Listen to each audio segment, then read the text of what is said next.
Alors oui. Bonjour Cécile, Bonjour Sabine. comment tu vas? Eh beh, écoute, très, très bien ce matin, voilà, petites astuces que je mets en place, pour me ressourcer et du coup, j'ai de bonnes Merveilleux, vibrations, tu vois? Je sors de la douche, tout va bien. super. Bon Cécile, alors, nous ça fait un petit moment qu'on a fait le programme ensemble, Ouais, c'est donc ça. c'est encore plus intéressant pour moi d'avoir ton avis, parce que c'est vrai que quand on arrête le programme tout de suite, bah, effectivement qu'on est en vibration haute et on est à fond et cetera et c'est intéressant de voir aussi quelques mois, longs mois après, qu'est-ce qui se passe et est-ce que tu es toujours en vibration? Donc ma première question, ça va être quelle était, quand tu es venu me voir, si tu te souviens, quelle était ta situation, ta problématique? Alors moi, ma problématique, c'est donc, à la base, maman solo pendant longtemps avec un ado de 17 ans. Avec, bah, tout ce qui est de changement de l'adolescence et puis avec une maman qui est submergée, qui sait plus comment gérer, qui a peur que enfin voilà, j'avais peur que le lien, se distende et puis un ado qui était, somme toute très intelligent mais, vraiment en difficulté par rapport à des traumas, de harcèlement, de voilà, on a été jusqu'à la scarification, une dépression, enfin voilà, des choses assez lourdes et pas épaulé plus que ça, enfin voilà, tout sur les épaules et voilà. Et vas-y Cécile. Mmh.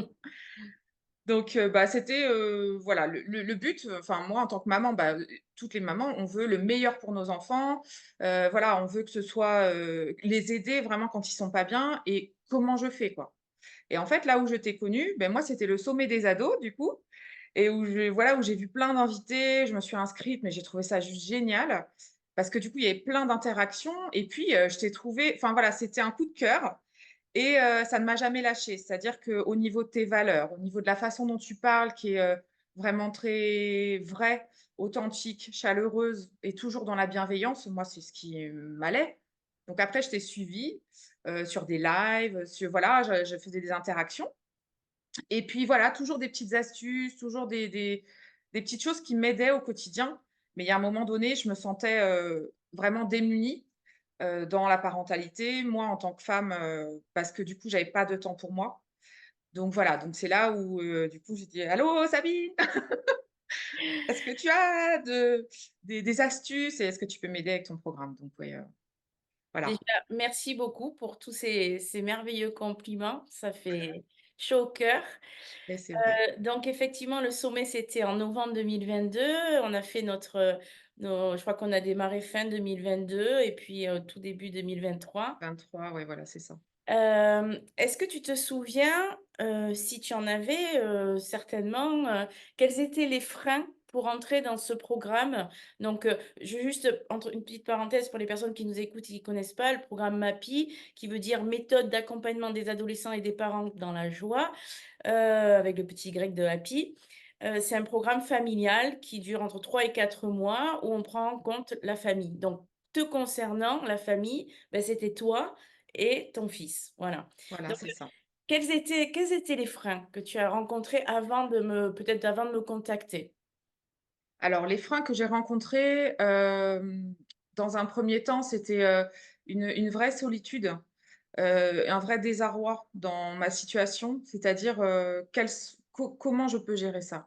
Comment je peux gérer le mal-être de mon fils? Comment je peux gérer mon mal-être à moi? Comment on peut sortir de cette situation-là? Parce que je voyais bien que ça allait sur la pente descendante, que, bah, un adolescent, c'est pas à lui de porter tout ce que l voilà, les problématiques adultes et moi, j'avais des freins, beaucoup de freins psychologiques dans le sens où, déjà je me mettais la pression. Après quand c'est-à-dire que dès qu'on veut faire un pas vers le soin et ben, il faut payer et cetera. Donc j'avais un frein aussi financier, frein psychologique avec la petite voix qui te dit: «Ah non, mais si tu vas voir un coach, en fait, c'est quoi? C'est tu es pas une bonne maman? En fait, tu y arrives pas toute seule. Donc si tu y arrives pas toute seule, c'est tu es» voilà. Donc voilà, un certain nombre de freins comme ça, bah, que j'ai su te donner et puis qu'on a détricoté avec les blocages que ça comprend, quoi. Mmh. Mmh. Ouais, merci pour ce retour parce qu'effectivement, ce que tu as dit, ce sont les 2 freins principaux, hein et je les ai connus aussi, hein, parce que je suis passée par cette étape-là. Bon, il y a maintenant, une décennie. mais en tout cas, oui, ce sont les freins psychologiques parce que tu as raison, quand on se dit: «Bah, si on se fait aider, beh, c'est que peut-être on n'est pas une bonne mère» et puis les freins financiers parce que bon, ça a quand même un coût, un coaching, un Mmh. accompagnement et effectivement, on matérialise pas, en fait, cet argent et on fait confiance à une personne que l'on connaît à peine finalement, parce que Mmh. bon, on se connaissait à peine et on Beh se dit: «Non oui, mais, vers où on va? Est-ce qu'on va réussir?»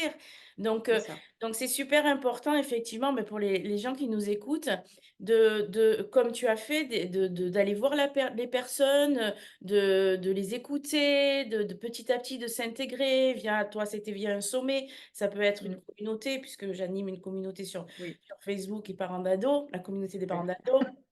Ça peut être, voilà, via des lives et cetera, mais c'est très important effectivement de voir le coach pour s'imprégner de ces valeurs que tu as justement Voilà, dit en introduction. Parce exactement. que Mmh. parce que vous, en tant que client, effectivement, vous allez vous tourner vers des personnes qui ont les mêmes valeurs que vous et Mmh. moi, en tant que coach, bah, je passe aussi 4 mois avec vous et c'est important aussi qu'il y Oui, ait, des connexions communes. Donc merci pour ce exactement. retour. Merci. Alors, est-ce que tu peux nous dire du coup, qu'est-ce qui a changé, chez ton fils? Si des choses Alors, ont changé, bien sûr. oui, oui, oui, beh, après Maxime, voilà, comme tous les ados, il est, comment dire? Il est, bah, assez figé dans ce qu'il connaît. Enfin voilà, il est neuf au niveau de sa pensée et du coup, ce qu'il connaît, c'est la vérité et du Mmh, coup, fallait essayer d'ouvrir un petit peu ce regard. Alors, voilà, donc bah, comment présenter déjà, le coaching? C'est une personne qui connaît pas non plus.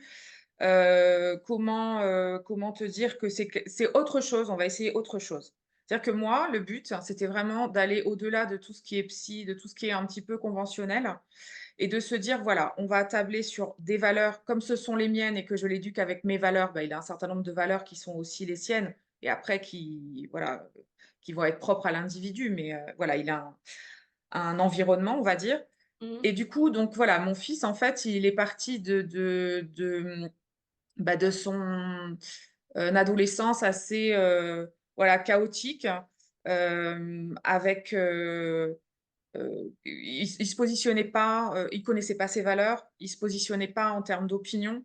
Hem, donc voilà, donc déjà, c'était la reconnaissance de ses valeurs. «Quelles sont tes valeurs, Maxime?» et cetera, avec, tous les jeux, les astuces qu'on a pu faire ensemble pendant ces mois et du coup, ça a décanté, ça comment dire? Je trouve plus mes mots, mais oui, ça lui a ouvert c'est un voilà, nouveau ça a regard de infusé. ouais, ça ouais. Ça a infusé, il a digéré tout ça et puis il y a des petits moments où tu Mmh, te dis: «Ah ben ouais, en fait, il réagit comme ça, mais en fait, le travail qu'on a fait, c'est du travail, c'est subtil». c'est Donc en ça. fait, le travail qu'on a fait, c'est sur du long terme et il y a un moment donné, mon ado qui se positionne, qui a son opinion, mais en fait, moi, l'injustice, je supporte pas, en fait, maman, parce que mes valeurs, c'est ça, ça, ça, donc voilà pourquoi je me suis positionnée et cetera. Tu fais: Mmh, «Ah d'accord». Donc ça, c'était par exemple, au lycée, des altercations et cetera, où il s'est mmh. positionné, il a été voir les adultes responsables, enfin vraiment un cheminement en fait, plus, plus ouvert par rapport à ses valeurs, à vraiment un positionnement sur qui je suis en tant qu'adolescent et du coup, le voir grandir comme ça, c'était, super épanouissant, super, gratifiant parce qu'on se dit qu'on n'a pas fait ça pour rien et que, bah, voilà, c'est une autre façon d'interpeller, la psyché, d'interpeller, l'adolescent et puis, avec le jeu, avec du rire, avec, des parce que tu sais contourner un petit peu les blocages, avec quelquefois, bah, non en fait, voilà avec un petit peu Ah de oui, parce que ténacité lui, il c'est pour c'est rentrer un dedans. coriace, hein. Ah ouais, ouais. Ouais, ouais, il était coriace donc voilà, non, non, moi c'est comme ça et pas autrement. OK, d'accord, mais i voilà, lui faire voir avec d'autres lunettes, voilà, le monde. Et puis de se dire que sa vérité, bah, voilà, il en existe plein d'autres et que voilà, il y a une possibilité de nuance en fait. Hem, donc voilà, donc en fait, on est parti sur, un ado, que je perdais un peu, où j'ai rattrapé le fil. Au niveau de la scolarité, ça a été, un changement aussi, Mmh. parce qu'on est parti sur, donc en quatrième, il était presque déscolarisé, donc du harcèlement, des traumas et cetera. Et on est arrivé sur, parce qu'on a travaillé aussi sur ça, sur, ses valeurs, sur son changement, sur qui il était profondément et qu'est-ce qu'il aimait faire. Et en fait, ce que vous avez travaillé et ce qu'on a travaillé ensemble, c'est, la voie vers laquelle il pouvait se tourner. Et en fait, il a su aussi se positionner dans la vie avec, ses amis, mais pour lui-même. C'est-à-dire qu'il a pu, se dire: «Bah, écoute, cette, voie professionnelle ne me convient pas. C'était papa qui voulait, mais en fin de compte, ça ne me convient pas, donc faut pouvoir se positionner et arrêter avec sa fierté et puis dire non à un parent. C'est pas évident à être l'autorité et du coup, se repositionner sur: «Qu'est-ce que je veux faire?» Lui, il voulait du pratico-pratique, quelqu'un de pragmatique. Il voulait comprendre la vie, comprendre, les mécanismes et quelle école peut faire ça? Le professionnel et cetera. Donc voilà, donc ça a été aussi un cheminement scolaire. Et puis, s'en est suivi un déménagement. Donc voilà, il y a toute forme de petit deuil comme ça aussi à faire avec, une ouverture vers les autres, j'ai envie de dire. Voilà, vraiment une ouverture vers les autres et c'est pas fini, voilà et le chemin continue donc si je réponds Non, à ta question, ça devrait être, ça. c'est pas fini avec Maxime, c'est certain. Ouais, Et ouais, tu as dit des clés essentielles, effectivement, quand on est parent et pendant l'adolescence, ce qui est compliqué, c'est quand ils font des choses qu'on ne comprend pas, en fait, pourquoi.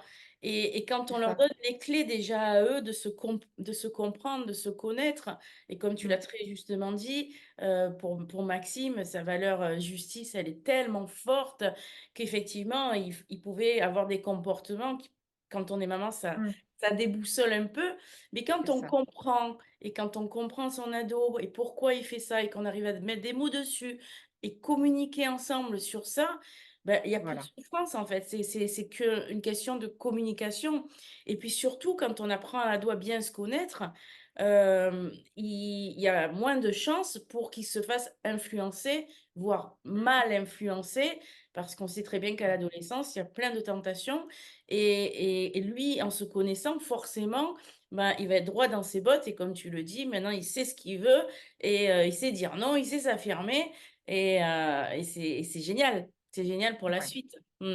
Ouais, exactement, ouais. Bon, super. Bon, voilà pour Maxime, génial déjà. Voilà. Et toi, est-ce qu'il y a eu des changements pour toi, Cécile? Alors, moi, c'était, énorme aussi parce que, on va dire que, là, pour le coup, c'est vraiment la confiance en soi. Si je me focalise sur moi-même, c'est vraiment un manque d'estime de moi, un manque de confiance en moi, et du coup, une possible reconversion professionnelle, enfin, un flou artistique partout. Voilà, un flou artistique partout et du coup, ce que voilà, si je peux faire je vais faire un rapide, éventail, en gros, je suis passée de, donc maman solo à, j'ai rencontré quelqu'un, à, on fait une vie, on essaye de faire une vie à 3, donc vraiment en douceur pour mon ado aussi, pour qu'il se connaisse, à, un studio où on dormait, en superposé, une pièce, à, chacun sa chambre, à une maison, à, au niveau du boulot, à une procrastination de dingue parce que j'arrivais pas à passer à l'action, et du coup, comment passer à l'action? Comment mettre dans ton agenda des moments pour toi, pour te ressourcer? Qu'est-ce qui te ressource? Voilà. Qu'est-ce qui te fait du bien? Donc voilà, tout ça, en fait, je l'ai appris avec toi. J'ai vraiment beaucoup travaillé sur mes valeurs. J'ai fait une liste de dingue de valeurs et que j'ai essayé de synthétiser en voilà, quelques mots et les grandes valeurs, qui me portent et le fait de se connaître mieux aussi, moi, ça m'a permis alors, c'était ce qui est incroyable, je pense que le plus incroyable, c'est l'écoute de l'autre, la communication et l'écoute de l'autre. Parce qu'en fin de compte, j'ai appris à me taire et à écouter, vraiment. À écouter mon ado quand il me parle, écouter mon conjoint, à m'écouter moi en premier. De quoi j'ai besoin exactement? Là, ce matin, je me sens comment? Je me sens super fatiguée. De quoi j'ai besoin? De quoi j'ai besoin là? Là, j'ai besoin de repos. Donc en fait, la journée va pas être axée sur l'action, à bouger dans tous les sens. Non, on va se prendre des moments vraiment pour soi, pour se ressourcer et cetera Et à contrario, quand ça doit être, du il y a beaucoup d'événements à faire et cetera. Comment je m'organise? Donc en fait, ça a été, assez subtil aussi et ce que j'ai apprécié, voilà, dans ton accompagnement, c'est déjà une disponibilité quand j'avais des questions. C'est-à-dire qu'à partir du moment où j'avais des craintes, des questions, des peurs, je t'envoyais un mail ou un SMS ou voilà et tu as été toujours disponible pour répondre, que ce soit pour Maxime ou pour moi. Des petits mots gentils, enfin voilà, toujours, un suivi avec bienveillance et voilà, donc en fait, voilà, en fait, ma vie sur tous les aspects, elle a changé. Que ce soit d'un point de vue matériel, au niveau de la maison maintenant où, c'est un havre de paix, on est, tranquille, j'ai un petit jardin, enfin voilà, le rêve de ma vie, s'est concrétisé avec mon homme, avec mon enfant, qui est pas en fait, le fait d'avoir fait l'accompagnement, ça m'a permis de faire ça tout en douceur et de faire ça, dans le bon alignement de tout le monde, avec une bonne communication, une bonne écoute. Du coup, ben, forcément, tu as pas de personnes qui se heurtent, de disputes, de choses comme ça. Non, c'est vraiment quelque chose de cohérent, qui convient à tout le monde et où on a discuté ensemble. On a pris le temps et vraiment de s'entendre et de s'écouter vraiment. Donc ça a changé, sur énormément de choses et par exemple, pour le boulot et ben, je suis dans l'action maintenant. C'est juste incroyable. C'est-à-dire qu'on a refait un coaching, que tu avais proposé en janvier, où on avait mis l'accent sur l'action, mais Mmh. c'est incroyable, quoi. C'est incroyable. Tu m'as dit: «Tu vas voir, tu vas être une fusée». Ah non, mais je m'attendais pas à ça. Je m'attendais pas à ça et Yes. du coup, mais j'ai une pêche, je suis dynamique, là où j'étais dans mon canapé, où je me morfondais et mes pensées, en fait, m'achevaient, quoi, voilà, continuer à avoir de l'action sur moi et je n'arrivais pas à me mettre en mouvement. Et là, c'est, comme si un blocage était parti. Vraiment, on a décortiqué et on a enlevé ce blocage de travail, de la procrastination, du burn-out, enfin voilà, de tout ce qui m'est arrivé. Pour une reconversion, je ne sais pas vers quoi, mais peu importe en fait. Mmh. Peu importe de quoi je suis capable. Voilà, encore une fois, les compétences et cetera et du coup, j'ai plein d'entretiens. Mmh. Donc, après on verra quoi et voilà et donc ça me redonne confiance. Donc il y a aussi une grande part de pardon, une grande part de confiance, du coup en moi qui est revenue. Une estime de moi, une confiance en moi. Donc, voilà, c'est, Génial, incroyable. trop bien. Ah j'adore, j'adore t'écouter. Tu as une énergie et c'est tu vois, ce que tu disais tout à l'heure par rapport à l'écoute, pourtant tu es une femme qui est très dans l'écoute et tu l'étais avant de me rencontrer et c'est super important ce que tu dis parce que, pareil, je suis passée par là. Je me souviens que mon fils, quand il était ado, il me disait: «Mais tu m'écoutes jamais», alors que j'avais Oui, l'impression ouais, de vraiment être quelqu'un dans l'écoute et je pense que je l'étais déjà au-dessus de la moyenne. Donc il y en a qui ont vraiment du boulot. Comme ouais, toi, ouais, tu l'étais au-dessus de la moyenne aussi et tu vois, on arrive à capter justement qu'est-ce que c'est vraiment l'écoute. ouais, Je crois, tu vois, que si je devais donner vraiment un seul conseil effectivement aux parents qui nous écoutent aujourd'hui, ça serait celui-là, quoi et tu l'as très bien dit, de se taire et vraiment d'écouter. Écouter, c'est avec les vraiment. oreilles, c'est pas avec la bouche et ça, c'est super important. C'est Mmh, va jusqu'au bout de ta réflexion, mmh, je t'écoute, je suis là pour toi, quoi. C'est mmh, vraiment ouais, mmh. même toi-même Et alors oui, alors complètement aussi et je vais même dire et surtout et soi-même. surtout c'est ça. Parce qu'on ne peut aider les autres que si on s'aime soi-même. Ça, Voilà. j'en suis persuadée aujourd'hui. Mmh. Et oui.